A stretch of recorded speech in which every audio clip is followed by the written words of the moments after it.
Hi, I'm Jim Dyer and I'm running for state representative from District 25, which includes Kaiser, St. Paul, and Newburgh. I've watched and worked with legislators for several years. It became obvious that just complaining was not enough. If I want change, then get in and work for it. I was raised with a sense of responsibility for my community.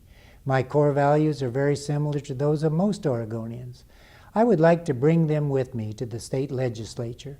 Those values include living within a budget. By law, Oregon must live within a budget. This means we must carefully examine all agency budgets, all expenses, and all sources of revenue. Since 1960, I've been active in service to my communities. In 1963, I was elected to the Oregon State Employees Board of Directors and served as president. This helped me understand the issues facing employees.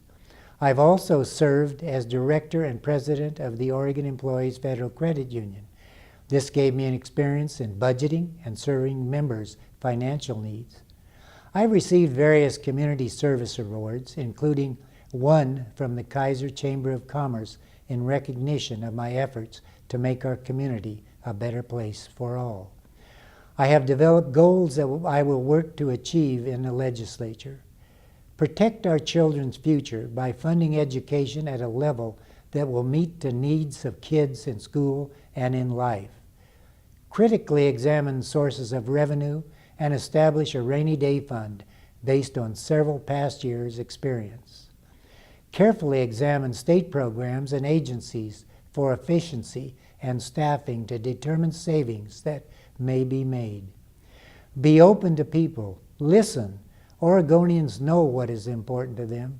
This is the basis for government by the people. I'm Jim Dyer, and I ask for your vote, and thank you. Hi, I'm Kim Thatcher. When I first agreed to run for state representative, I remember thinking, what am I getting myself into? I have 2 businesses and I've got 4 kids, and including at that time a 2-year-old. But I committed to try to be a part of the solution, to advocate for a smaller, less expensive government that would allow we, the people, the freedom to make our own decisions on how best to spend our own money and live our own lives. You know, it's one thing to gripe about the way the state is run, how ODOT makes every project cost way more than it ought to, or how it takes so much time for people to navigate the confusing labyrinth of state regulation. But if you want things to change, you have to take the initiative. So I decided to become part of the solution. Here I am, 5 years later, still complaining, but feeling like I might be making a difference. A few years ago, Oregon adopted a new motto: we love dreamers.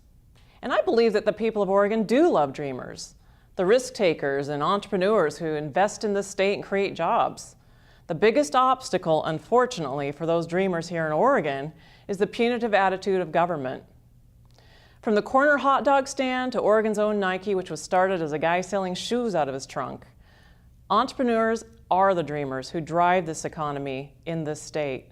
It has been speculated by many economists and entrepreneurs that businesses such as Nike would not be able to survive had they started in today's punitive and uncertain regulatory environment.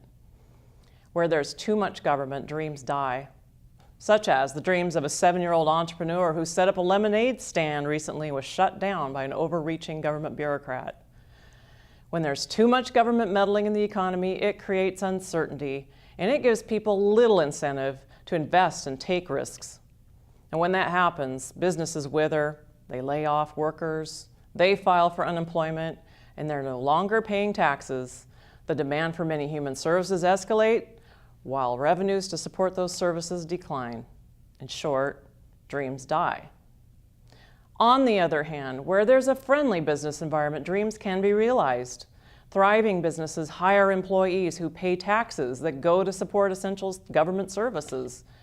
In our own family budgets, we provide for our own essentials first before purchasing luxuries. And for example, who would pay for a family vacation before paying for housing and food and utilities? In much the same way, government needs to budget for the essentials.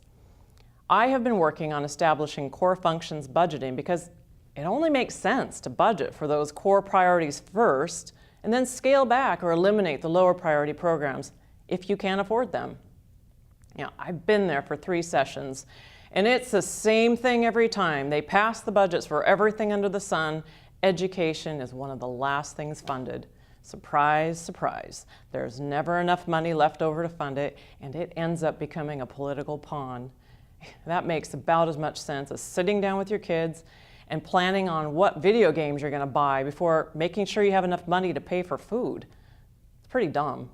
Instead, it makes sense to fund priorities first, limit the growth of programs at a sustainable level, set aside part of the budget for the future. Had we enacted a meaningful rainy day fund when our economy was booming, as suggested by Republicans, instead of spending every surplus dime and then some, we would not now be relying on federal bailouts that are going to hurt our state in the long run. Those federal dollars are only helping perpetuate a problem, making it harder to solve as time goes on. Finally, I want you to know that Democrats and Republicans are not always at war with one another. Last session, I worked across the aisle to get a budget transparency website started. We found common ground. The legislators on one side of the aisle wanted to show the people everything that government was doing for them. And people on my side of the aisle wanted to show the people what government was costing them. The common ground? Well, both sides wanted to show the people. I hope you believe, as I do, that Oregon can pull its way out of this bad economy, but it will take a lot of hard work and more legislators who know how to say no. No to frivolous spending and no to government overreach and overregulation. As a mother of 4, I have a lot of experience saying, no, we can't afford that. And we can't afford to do business as usual in Oregon. Please send me back. I'll continue the job I started, voting yes for smaller, more sensible state government. Thank you.